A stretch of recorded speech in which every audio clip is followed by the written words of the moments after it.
जहां दूर दूर तक भारतीय जनता पार्टी और समाजवादी पार्टी में आगामी विधानसभा चुनाव को लेकर कोई चर्चा नहीं हो रही है, तो वहीं दूसरी तरफ बसपा सुप्रीमो मायावती कोई मौका छोड़ना नहीं चाहती है। बसपा मुखिया मायावती ने 1 साल पहले ही अपने उम्मीदवारों की चर्चा शुरू कर दी है। न सिर्फ चर्चा शुरू की है, बल्कि उम्मीदवारों की घोषणा भी कर दी है, जिसके साथ ये माना जा रहा है कि चुनाव तो 2027 में है, लेकिन क्या बसपा सुप्रीमो मायावती की तैयारी 1 साल पहले ही हो गई है? और क्या इस कड़ी में जहां प्रत्याशियों की घोषणा की जा रही है, क्या सीएम चेहरा भी मायावती अब कुछ ही दिनों में तय कर लेगी? दरअसल उत्तर प्रदेश के विधानसभा चुनाव में अभी 1 साल का समय बाकी है, लेकिन बहुजन समाज पार्टी ने अपने उम्मीदवारों के नामों का ऐलान कर दिया है।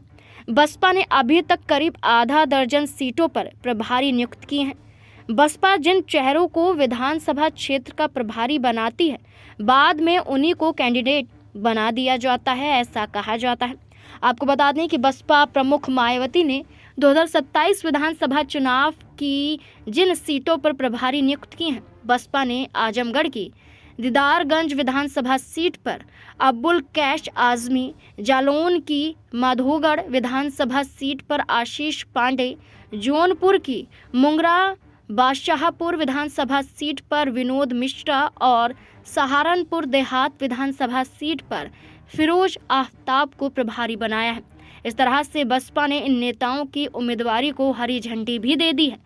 मायावती ने जिस तरह साल 2007 के चुनाव में जिस सोशल इंजीनियरिंग के दम पर यूपी की सत्ता में वापसी की थी, अब उसी फॉर्मूले को 2027 में दोहराने की कोशिश कर रही है। यही वजह है कि मायावती ने फिलहाल जिन नेताओं को प्रभारी बनाया है, इनमें 2 मुस्लिम और 2 ब्राह्मण हैं। ऐसे में साफ है कि बसपा की नज़र किस वोट बैंक पर दिखाई देती है। मायावती ने जो ये फैसला प्रभारी के रूप में लिया है, ये माना जा रहा है कि आते आते यही प्रभारी कहीं ना कहीं उम्मीदवार भी घोषित कर दिए जाएंगे। इस बीच में सीएम चेहरे को लेकर भी ये दावा किया जा रहा है, अभी से चर्चाएं शुरू हो गई हैं कि बसपा सुप्रीमो अपने भतीजे आकाश आनंद के चेहरे पर दाव लगा सकती है। 2027 में एक युवा चेहरा बीएसपी का हो सकता है। देखना होगा जो ये फैसले मायावती द्वारा लिए जा रहे हैं, जो चर्चाएं बीएसपी में चल रही हैं, जिन नामों को दोहराया जा रहा है, ये प्रभारी बनाया जा रहा है, आखिरकार ये फैसला मायावती का 27 के चुनाव के लिए कितना कारगर साबित होता है।